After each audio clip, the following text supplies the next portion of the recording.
ఆంధ్రప్రదేశ్లో ఎన్నికల్లో గాజు గ్లాస్ గుర్తు దాదాపుగా అన్ని అసెంబ్లీ నియోజకవర్గాలతో పాటు 2 ఎంపీ సీట్లలో స్వతంత్ర అభ్యర్థులకు కేటాయించబడింది. ఇది కామన్ సింబల్లా జనసేనకి లేదు.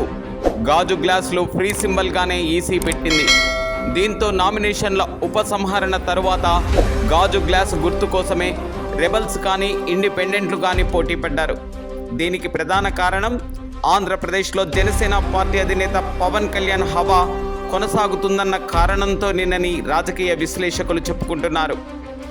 ఇందులో కూడా పలుకుబడి కలిగిన వారే గాజు గ్లాస్ని చేత్తో ఎత్తుకున్నారు. ఇది తెలుగుదేశం పార్టీ కూటమిని విపరీతంగా కలవరపెడుతుంది. వాస్తవానికి గాజు గ్లాస్ అంటేనే పవన్ కళ్యాణ్. ఈ విషయం అందరికీ తెలిసిందే.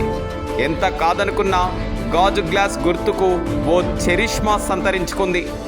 జనసేన పార్టీ పోటీ పడని ప్రాంతంలో కూడా గాజు గ్లాస్ కేటాయించబడింది. ఈ 25 అసెంబ్లీ సీట్లలో గాజు గ్లాస్ కొంప ముంచేస్తుందన్న భయం అందరిలోనూ కనిపిస్తుంది. ఒక విధంగా చెప్పాలంటే అన్ని సీట్లలో జనసేన పోటీ పడకపోయినా ఆయన సింబల్ మాత్రం పోటీలో ఉంటుంది. పైగా అందులో కూడా ఎక్కువ మంది TDP rebels, Janasena party rebels ఉన్నారు. వీరిలో ఎవరు సత్తా చాటినా రేపు గెలిచిన వారు కూటమికే మద్దతు ఇస్తారన్న ప్రచారం కూడా ఉంది. ఏది ఏమైనా గాజు గ్లాస్ గుర్తు మాత్రం ఇప్పుడు టీడీపీ కూటమిలో కొత్త కలవరమే రేపింది.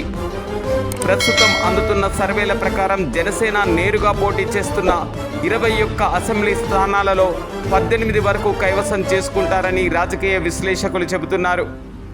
ఫ్రీ సింబల్ గాజు గ్లాస్తో పోటీ చేస్తున్న అభ్యర్థుల్లో 10 మంది గెలిచి జనసేన పార్టీ అధినేత పవన్ కళ్యాణ్కు బాసటగా నిలిస్తే ఆయన ఏపీలో కింగ్ మేకర్గా మారతారని రాజకీయ విశ్లేషకులు చెబుతున్నారు.